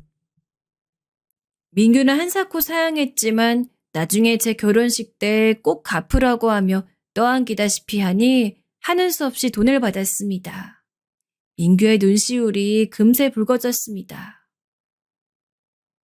고맙다, 형만아. 안 그래도 이것저것 준비할 것도 많아서 눈앞이 캄캄하던 참이었어. 네가 주는 돈은 일단 받을게. 잘 쓰고 나중에 내가 열심히 해서 꼭 배로 돌려줄게. 약속하마. 약속은 무슨? 나중에 잘 돼서 돈 넘치면 그때 갚아도 돼. 그럼 난 이만 간다. 잘 가, 형만아. 그렇게 민규를 만나고 돌아오는 길엔 스스로 잘했다 싶었습니다. 민규에게 도움이 됐을 거라 생각하니 마음의 짐이 좀 덜어지는 기분이 들었어요. 어렸을 적 함께 시간을 보내며 시간만 보낸 게 아니라 추억도 함께 나누었으니 늘 그 추억에 보답하고 싶었는데 이렇게라도 민규의 사는 형편에 도움이 되어 다행이란 생각이 들었습니다. 그 후에는 저도 정말 바쁜 시기를 보냈어요. 지금 생각해도 그 많은 공부량을 어떻게 다 소화했는지 기가 질릴 정도네요. 명절에나 가끔 집에 내려갔다 이내 바삐 올라오다 보니 민규를 자주 만나지도 못했고 그저 가끔 생각날 때마다 전화 통화나 하는 정도였지요. 그 사이에 형편이 썩 나아지진 못한 것 같지만 그래도 목소리는 늘 밝아 다행이었습니다. 민규나 저나 고생하긴 매한가지였으나 그저 젊어서 고생은 사서도 한다며 서로를 격려했습니다. 넌 잘 될 거야, 형만아. 너무 걱정하지 말고 지금처럼만 하면 돼. 고맙다, 민규야. 네가 있으니까 참 위로된다. 가끔 통화를 하는 정도였지만 이상하게도 민규의 따뜻한 말을 들으면 딱딱했던 마음이 풀어지며 위로를 받는 듯한 기분이 들었습니다. 다른 친구들과 통화를 하는 것보다 민규와 통화하는 게 훨씬 좋았지요. 그래서 힘든 일이 있거나 지칠 때면 민규에게 전화해 제 속 얘기를 허물없이 털어놓곤 했습니다. 참 공부가 쉽지 않다. 내가 너무 만만히 생각했나 봐. 다른 친구들이 힘들어하는 것 같지도 않은데 나만 뒤처지는 것 같아. 아니야. 너 지금 잘하고 있어. 내 보기엔 너만큼 똑똑하고 잘난 놈 없다. 그러니 기죽지 말고 힘내. 지금 생각해보면 아무것도 모르는 어린 시절 민규의 그런 말들 덕분에 힘든 시기들을 무사히 지날 수 있었던 것 같습니다. 시간이 한참 흘러 저는 긴 과정을 마치고 의사가 되었습니다. 그 사이에 제 배필도 만났죠. 아내에게도 민규 이야기를 자주 했습니다. 제 어린 시절을 이야기하자면 절대 빼놓을 수 없는 친구였으니까요. 아내도 우리 둘의 이야기를 재밌어하며 민규를 꼭 한번 만나보고 싶어 했는데 그 사이에 고향에 들를 때마다 민규는 항상 일에 바빠 만나보진 못했어요. 아쉬웠지만 그래도 전화로 안부를 전하곤 했으니 괜찮았습니다. 그리고 아내에게 제 결혼식 때 꼭 한번 민규를 인사시켜 주기로 마음먹고 그러고 있던 차였죠. 결혼식을 준비하면서 당연히 민규에게도 청첩장을 보냈어요. 와, 형만아, 드디어 결혼하는구나. 자식, 축하한다. 민규는 제 결혼을 자기 일처럼 축하해 주었습니다. 민규는 아내가 궁금하다고 했고 저도 아내에게 네 이야기를 많이 해뒀으니 결혼식 날 꼭 오라고 하며 전화를 끊었지요. 하지만 이상하게 결혼식 당일날 민규가 보이지 않았습니다. 결혼식 날에야 어디 신랑이 눈코 뜰 새가 있나요? 어지간한 사람은 와도 기억 못할 판이지만 전 민규를 계속 기다렸기 때문에 결혼식 내내 식장을 흘끔거렸어요. 그런데 어디에도 민규의 모습은 찾을 수가 없었습니다.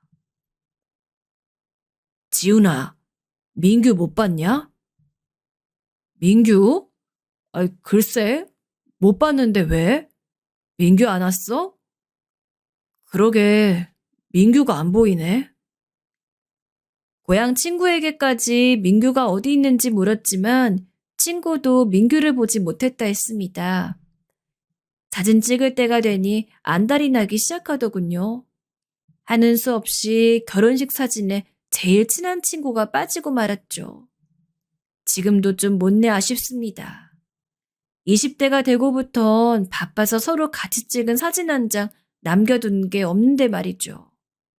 결국 결혼식 날 민규를 보지 못하고 전 신혼여행을 떠났습니다. 그런데 신혼여행을 다녀왔더니 어머니께서 저에게 봉투를 하나 내미셨습니다. 그 안엔 꼬깃하게 접힌 5,000원짜리가 하나 들어있었어요. 이게 뭐예요, 어머니? 민규가 남긴 거다. 일부러 너 보라고 남겨뒀어. 그 말을 듣는 순간 저도 모르게 왈칵 눈물이 쏟아지더라고요. 이 바보 같은 친구가 왔으면 들어올 일이지 뭐 한다고 친구의 결혼식도 안 보고 그냥 돌아선 건지. 어머니도 축의금을 정리하다 그걸 보고 마음이 안쓰러워 일부러 저더러 보라고 남겨두셨다고 하더군요. 그걸 보고서야 어디 그냥 있을 수가 있나요? 고향에 온 김에 꼭 민규를 만나야겠다고 생각하고 집을 나섰는데 이상하게도 연락이 닿지가 않았어요. 친구들에게도 수소문해봤지만 그간 무엇을 하고 살았는지 아무도 소식을 아는 친구들이 없더군요. 갑자기 무슨 일인지 도깨비한테 홀린 기분이었습니다. 그나마 예전에 민규가 새들어 살던 곳을 찾아가니 이미 몇 번을 이사했는지 아무도 민규를 아는 사람이 없었습니다. 하는 수 없이 친구의 소식을 알지 못한 채 신혼집으로 올라왔습니다. 민규가 축의금을 낸 꼬깃한 5,000원을 따로 챙겨서 보관했고요. 그걸 볼 때마다 마음이 착잡했습니다. 어렸을 때는 책 읽는 것도 좋아하고 공부도 곧잘하던 똑똑한 친구였는데 대체 그놈의 가난이 뭔지 친구 결혼식에 와서 당당히 자기 드러내지도 못하는 그 심정이 오죽했을까 하는 생각도 들었고요. 그로부터 며칠이 지나 집에서 전화가 왔습니다. 민규로부터 편지가 왔다고 하더군요. 내용이 궁금해서 당장의 편지를 읽어달라고 하고 싶었지만 왠지 그간의 상황으로 봤을 때 남에게 알리지 못할 사정이 있을까봐 일단은 보관을 해주시라고 했습니다. 그러고는 저도 병원 일이 바빠 고향엔 통 내려가지 못하고 몇 달이 지나고 명절이 되어서야 겨우 고향에 내려가 그 편지를 뜯어볼 수 있었습니다. 편지를 읽고 나선 또다시 눈물을 주체할 수가 없었지요. 형만아, 우선 결혼 축하한다. 네 소식은 종종 듣고 있었지만 늘 열심히 해서 잘 되는 모습 보니 기분이 좋다. 그리고 미안하다. 네 결혼식에 축의금을 든든히 낸다고 약속을 못 지키게 되어서. 마음 같아선 남들 하는 만큼이라도 하고 싶었는데 그렇다고 어디 가서 돈을 꿀 형편도 안 돼서 나 부끄럽지만 하찮은 부조금이나마 너무 기분 상하지 않고 받아줬으면 한다. 억지로 마련한 돈을 예식장까지 가는 차비를 제하고 나니 고작 몇천 원 남더구나. 그래도 가까이서 결혼식을 지켜보려고 제일 좋은 옷을 입고 찾아갔지만 예식장에 가니 내 모습이 다른 사람에 비해 너무 초라하게 느껴졌어. 그래서 괜히 내가 결혼식을 망치는 것 같아 일부러 멀리서 지켜봤다. 먼 발치에서나마 나는 네 결혼하는 모습을 다 지켜봤으니 너무 섭섭하게 생각하지 말았으면 좋겠다. 언제고 떳떳하게 다시 만날 날이 있을 거야. 마침 다행히 좋은 분들을 만나 기회를 얻었으니까 앞으로 뭐라도 열심히 해볼 작정이다. 이게 나한테 마지막 기회가 될 것 같아. 당분간은 바빠서 연락도 못할 테지만 늘 지금처럼 건강히 있기를 바란다. 나도 열심히 해서 꼭 좋은 모습으로 다시 만나도록 노력할게. 사랑한다, 친구야. 그리고 결혼 축하한다. 제 결혼식을 먼 발치에서 지켜봤던 친구의 말은 저를 너무도 가슴 아프게 했습니다. 왔으면 당당히 모습을 드러낼 것이지 그렇게라도 제 결혼식 모습을 지켜봤다는 사실에 마음이 무너질 듯 아파했습니다. 그래도 그나마 다행스러웠던 건 마지막 글귀였어요. 좋은 기회를 얻어 열심히 무언가를 하고 있다는 민규의 말. 그 말에서 전 왠지 민규의 자신감이 느껴졌습니다. 비록 그래서나마 어린 시절 골목대장을 하던 민규의 당당하던 모습이 떠올라 대체 어디에서 뭘 하는진 모르지만 언제고 민규가 꼭 성공한 모습으로 만날 수 있기를 간절히 빌 뿐이었습니다. 그리고 민규는 그럴 수 있을 거라고 반드시 그럴 수 있는 놈이라고 믿었습니다. 그러고 한참의 세월이 흘렀습니다. 그 사이에 저도 아이를 낳아 키우고 일을 하면서 바쁜 세월을 보냈죠. 의사의 일이라는 게 늘 긴장 속에 있는 일인지라 더더욱 마음의 여유가 더 없었던 것 같아요. 그 와중에 아이도 키우고 인간으로서 성숙해지는 기간도 가졌던 것 같아요. 민규의 소식은 들리지 않았습니다. 그 나이쯤에서는 정을 나누었던 친한 친구들과도 하나둘씩 멀어지기 마련이라 저도 민규를 그 정도로만 생각하게 되었어요. 친했지만 멀어져 버린 친구. 가정이 생기니 씁쓸하지만 저절로 그렇게 되어버리더군요. 다만 그때까지 연락이 없는 것으로 보아 아마 형편이 크게 나아지지 않았음을 짐작했을 뿐이었지요. 가끔 민규가 떠오르곤 했습니다.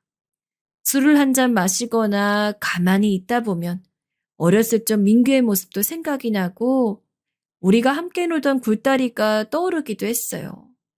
그리고 마지막으로 만났던 그 고생에 찌들고 퀭한 눈이 떠올라 부디 지금은 좀 안정된 가정을 꾸리고 살길 바랬습니다. 그렇게 민규는 제 어린 시절의 추억으로만 다정했던 흑백 사진 한 장으로만 남게 되었습니다. 그러다가 중년이 된 어느 날 뜻하지 않게 민규의 소식을 듣게 되었어요. 그때가 벌써 20년 전의 일이죠. 미국에서 공부하고 한참 그곳에 살던 친구가 귀국을 하게 되어 축하 파티를 열었던 일이 있었습니다. 뜻밖에도 그 친구로부터 민규의 소식을 듣게 된 거죠. 그 친구 말에 의하면 민규가 미국으로 건너가 있다는 것이었습니다. 미국에? 아니, 민규가 왜 미국에 있어? 갑자기 그게 무슨 소리야? 나도 몇 년 전 그때 잠깐 보고 못 봤어. 친구 만나러 갔다 거기서 보고. 나도 처음에 얼마나 놀랐다고. 근데 서로 바쁘니 뭐 길게 이야기할 수가 있나. 잠깐 안부만 물었지. 듣자하니 그곳에서 뭔 일을 하던 모양이던데? 너무 예상하지 못한 풍문에 어안이 벙벙했지만 그 친구도 특별히 아는 게 없으니 더 물어보지 못하고 답답한 노릇이었습니다. 그럼 보기엔 좀 어때 보였어? 잘 사는 것 같았어? 글쎄, 좀 힘들게 사는 것 같더라. 여전히 깡마르고 얼굴도 까무잡잡한 게 고생 꽤나 하고 사는 모양 같았어. 그제야 오래전 편지 속의 다짐이 무슨 뜻인지를 깨달을 수 있었습니다. 나름 장한 결심을 했다 싶긴 했지만 하필 뜬금없이 웬 미국인지 궁금하고 묻고 싶은 것도 많았습니다. 허나 연락을 할 수도 없고 그 이상의 소식을 알 길이 없어서 또 한동안 생각만 하다 잊어버리게 되었습니다. 그래도 민규의 소식은 자꾸 생각이 나 동창회에 나가거나 고향 친구를 만나면 민규의 소식을 물어보곤 했지만 아이들도 민규와는 연락이 닿지 않는다고 하는 통에 알 길이 없었어요. 그리고 또 오랜 세월이 흘렀습니다. 그간에 많은 사람과 만나고 헤어지면서 어느새 옛 시절의 추억도 까맣게 잊어버리고 이젠 누군가 제게 이야기를 해주어야 떠올릴 수 있을 정도가 되었죠. 그러던 중 청천벽력 같은 소식을 듣게 되었어요. 바로 제가 암이란 소식이었죠. 직업이 의사인지라 건강에 나름 신경을 쓰고 있었는데 최근 요 몇 년은 소홀해져 건강관리 별로 하지 않고 있었어요. 그런데 검사 결과 간암 초기란 얘기가 나오더군요. 동료 의사가 빨리 수술을 받고 치료하자는 말에 충격이 가실 새도 없이 얼른 수술 날짜부터 잡았습니다.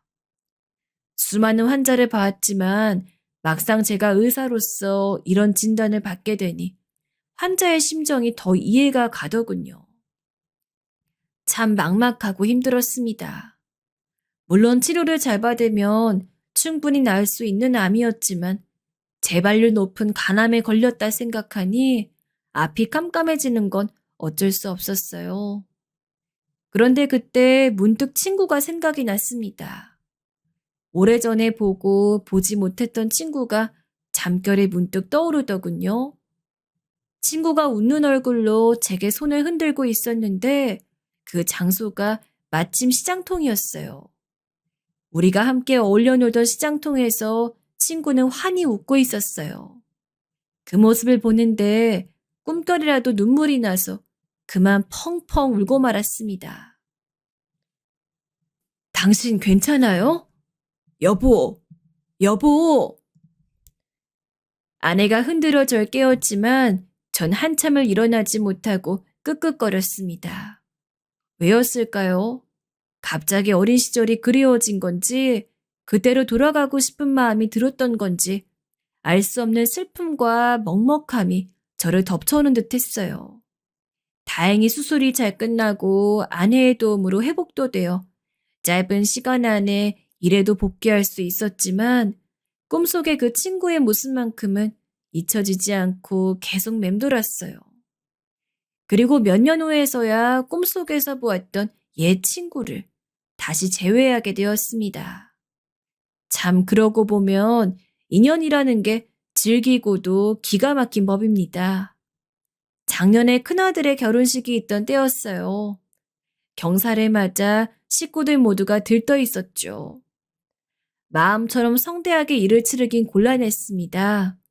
그래서 꼭 필요한 최소한의 인원만으로 식을 준비했지요. 그런데 지나고 나니 그랬다 싶은 건지 아니면 그때 당시에도 심상치 않다 생각했는지 모르지만 결혼식을 하는 도중 한 백발의 신사가 눈에 띄었습니다. 뒤쪽 테이블에 앉아 흐뭇한 표정으로 웃음을 띤 채 결혼식을 지켜보고 있는데 전 그저 신부 쪽 손님인 줄로만 알았어요. 전부 테이블로 둘러싸놓으니 신랑 쪽, 신부 쪽을 구분이 안 되었으니까요. 그래서 별로 대수롭지 않게 생각했는데 축의금을 정리하다 그만 깜짝 놀라고 말았습니다. 축의금 봉투에 민규의 이름이 적힌 봉투를 발견했기 때문이죠.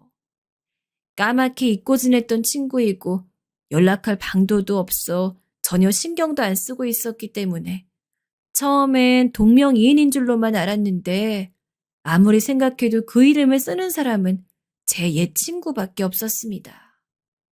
믿기지 않는 일이라 손이 부들부들 떨려왔습니다.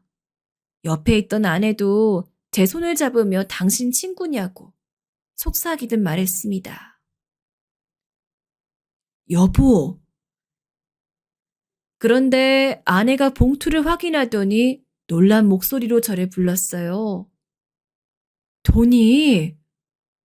더 놀라웠던 것은 축의금 봉투를 열었더니 1억짜리 수표가 들어있는 게 아니겠습니까?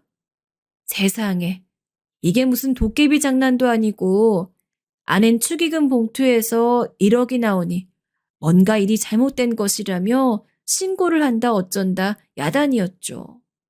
봉투에는 수표만 들어있는 것이 아니라 편지가 한 장 동봉되었어요. 떨리는 손으로 편지를 펴보니 과연 봉투의 주인은 제 어린 시절 친구 민규가 맞더군요. 이복의 형만이 그간 잘 지냈는가? 자네를 놀래켜줄 생각을 하니 편지를 쓰는 지금도 마음이 참 유쾌하네. 다소 놀랬더라도 너무 짓궂다고 생각지 말게. 그간 세월이 쉽지 않아 늙은이가 다 되어서야 자네를 만나보네. 그동안 외국에 나가 있는 통에 격조했네. 그래도 열심히 한 덕에 이렇게 보다시피 잘 되었네. 어떻게 자네 아들 결혼식을 알았는지 궁금하지 않나? 서로 궁금한 이야기는 만나서 이야기하세. 이 연락처로 전화 주게.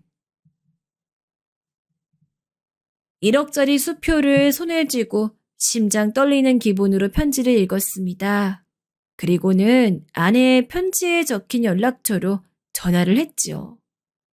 참 얼마 만에 듣는 목소리인지. 여보세요? 민규의 목소리 듣자마자 그만 울컥 눈물이 쏟아질 것 같았습니다. 전화로나마 그간의 이야기를 다 묻고 싶은 심정이었지만 마침 민규도 누군가를 만나던 중이라 반가운 인사 끝에 약속만 정하고 전화를 끊을 수밖에 없었습니다. 통화를 끊고 나니 그만 너털 웃음이 나오더군요. 짧은 편지와 통화였지만 어쨌거나 이 친구가 대단한 성공을 한 것은 틀림없고 왠지 어린 시절 장난기 넘치는 그 친구의 모습도 떠오르고 기분 좋은 소식에 환희에 차기도 하고 세월이 흘러 이제야 만난다는 생각에 참 마음이 복잡 미묘했습니다. 며칠 후 약속 장소에 나가보니 아니나 다를까 결혼식에서 봤던 그 백발 신사가 바로 민규더군요. 저도 모르게 민규를 끌어안고 서로 얼굴을 부볐습니다. 30년의 세월을 어찌 말로 다 할 수 있었겠습니까? 저와 민규 둘 다 눈시울이 붉어진 채 서로의 얼굴을 부비며 그리움을 마음껏 나누었습니다.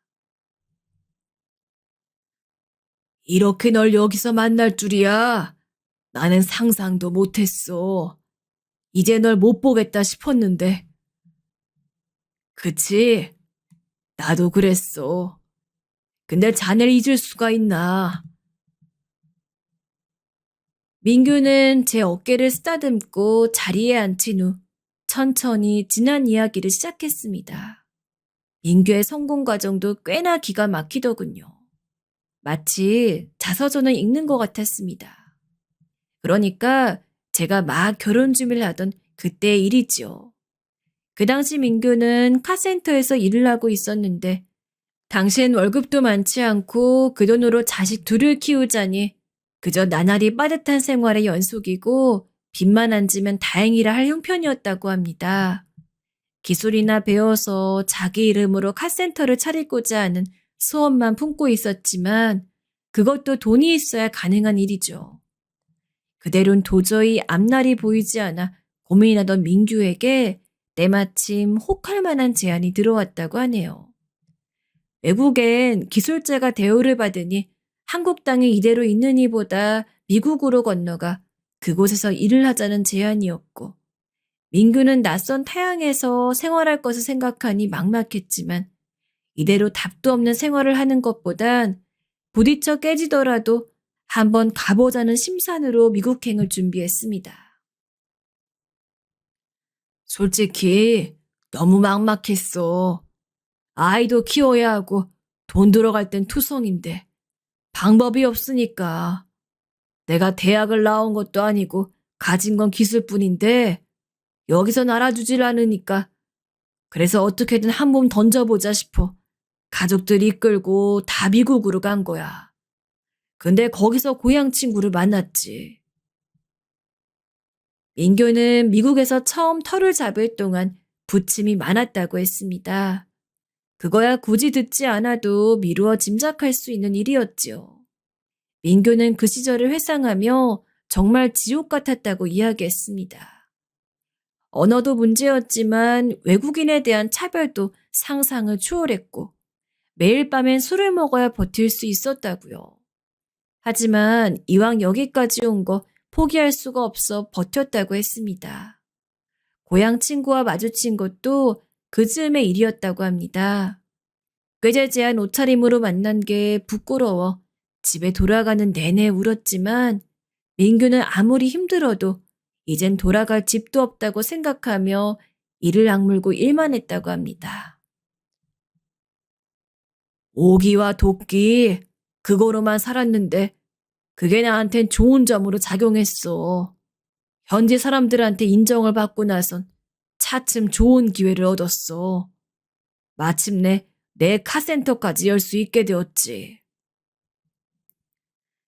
그간 한국에 있던 촌놈 의사로선 카센터로 어떻게 성공을 했다는 것인지 차마 짐작도 할 수 없는 일이었지만 민규는 카센터로 어마어마한 성공을 거두었고 많은 금액을 벌었다고 했습니다. 성공을 하고 가정도 안정적으로 꾸릴 수 있게 되니 그때만큼 행복했을 때가 없었다고 했어요. 이제야 사는 기분이 들었다고요. 한국에서의 그 막막했던 삶을 떠올리면 이제야 고생 끝에 낙을 얻은 것 같아 하루하루가 너무나 행복했다 합니다. 하지만 그러던 어느 날 민규는 또다시 지옥 속으로 들어가야 했다 합니다. 믿을 수가 없었지. 처음에는 내 아들이 죽었다는 게 아들의 시신을 보고서도 믿을 수가 없어 한참을 어루만졌네. 바로 애지중지 길렀던 아들이 바로 교통사고로 죽고 만 것이었습니다. 나중에 아들에게 카센터를 물려주려 했어. 그래서 아들도 열심히 일했고. 그런 아들이 하루 만에 세상을 등지게 된 거야. 민규는 그때를 생각하는지 다시 눈시울이 붉어졌습니다. 그리고 제 앞에서 손수건을 들어 눈물을 몇 번 훔쳤습니다. 저 역시 눈물을 훔치며 민규의 이야기를 들었어요. 제가 감히 상상도 못한 슬픔과 상실을 겪어낸 친구 앞에서 무슨 말을 할 수가 없었어요. 그때 처음으로 다 놓고 싶었네. 성공도 미국도. 아마 아내가 아니었다면 나도 세상을 등졌을 거야. 민규는 남은 사람이라도 살자고 하는 아내 덕분에 하루하루를 살았다고 했습니다. 술과 약이 있어야 잠에 들 수 있었지만 그래도 그렇게 2년, 3년 살다 보니 사라졌다고 했어요. 그 후 아내와 단둘이 카센터를 운영하면서 열심히 살다 나이를 먹고 나선 한국에 돌아오자는 말이 나왔다 했습니다. 아내도 한국이 그립다고 했고 자기 역시 마지막은 한국에서 묻히고 싶었다고요. 나이도 제법 들고 노년을 고향에서 편하게 보내고 싶었어. 자네도 알다시피 고향이 나한테도 형만이 자네한테도 가장 소중한 곳이지 않나? 저는 민규의 말을 들으며 고개를 끄덕였습니다. 맞죠. 고향은 민규에게나 저에게나 가장 소중하고 애틋한 곳이었습니다. 가장 순수한 마음으로 뛰놀던 곳. 아무 걱정 없이 아무 슬픔 없이 서로 향해 웃을 수 있었던 곳이었어요. 그리고 그곳엔 친구가 있었지요.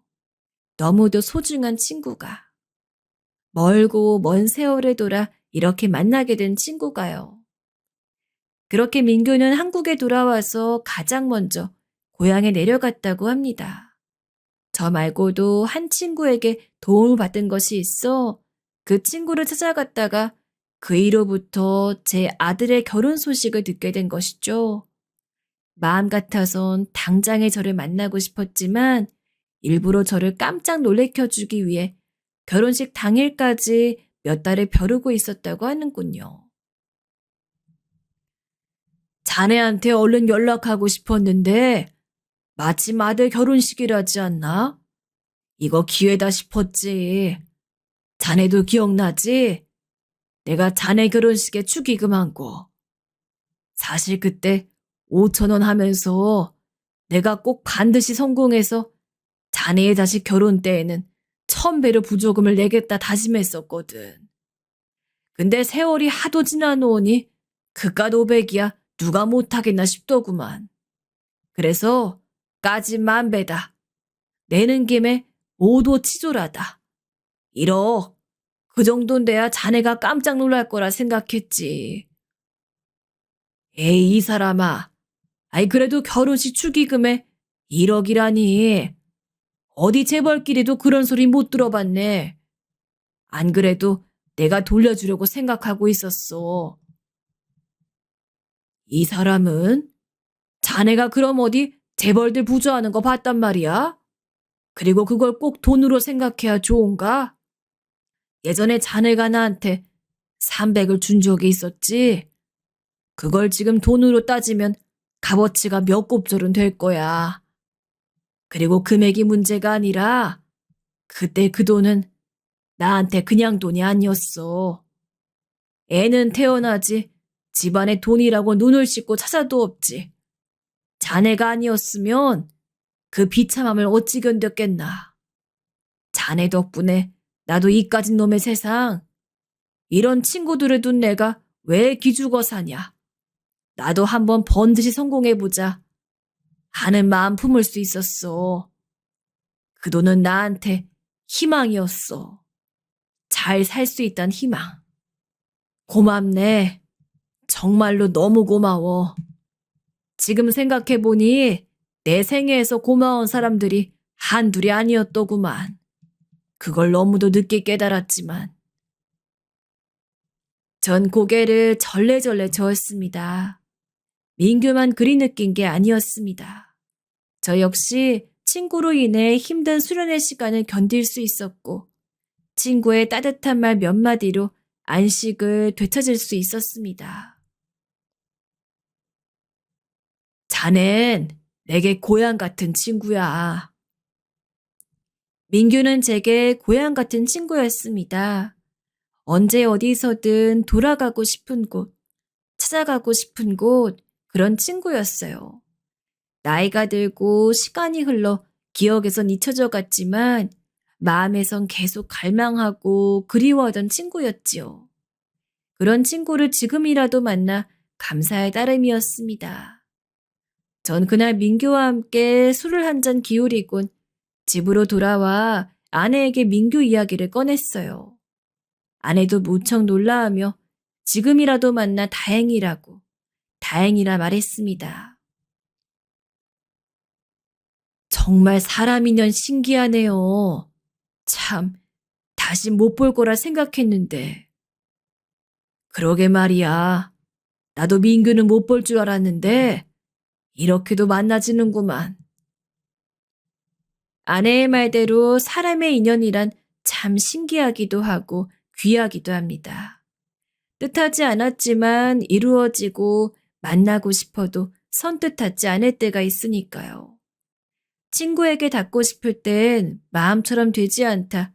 이제 이렇게 친구가 제게로 먼저 걸어왔으니 그 손을 잡고 다시는 놓지 않으려 합니다. 나도 한번 꼭 만나고 싶어요. 다음에 당신이랑 같이 만나요. 그러자고. 아는 친구와의 만남에 요즘 들떠하고 있습니다.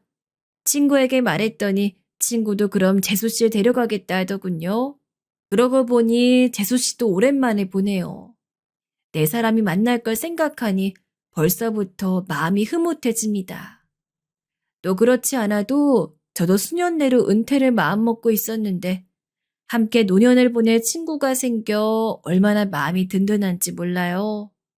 그간 살아오면서 많은 사람들을 사귀었지만 내 속내를 모두 털어놓을 수 있는 사람을 찾기가 어려웠습니다만 친구를 다시 만나게 되니 참 기쁘기도 하고 유년 시절부터 지금까지의 인연이라니 참 보통 인연이 아니란 생각이 듭니다. 어린 시절 친구와 함께 나중에 커서도 꼭 이웃에 살자고 입버릇처럼 말하곤 했는데 이제야 그 약속이 실현되려나 봅니다. 그리고 축의금은 친구의 말에 일단은 고맙게 받겠다고 말하곤 받았지만 그 돈을 좋은 곳에 쓰려고 마음먹었습니다. 아직 사용처는 정하지 못했지만 고향에 기부를 할까 합니다. 민규도 그걸 제일 좋아할까 싶지 않네요. 오늘 이 늙은이의 이야기는 여기까지입니다. 쓰면서도 저 젊은 날의 회상을 하는 듯 싶어 가슴이 먹먹하기도 하고 옛날 생각이 많이 나 참 뭉클했습니다. 나이가 드니 눈물도 많아지나 봅니다. 어쨌든 제게 소중한 친구 이야기를 이렇게라도 전할 수 있어 좋았어요. 다들 추운 날씨에 건강 조심하시고 들어주셔서 감사합니다.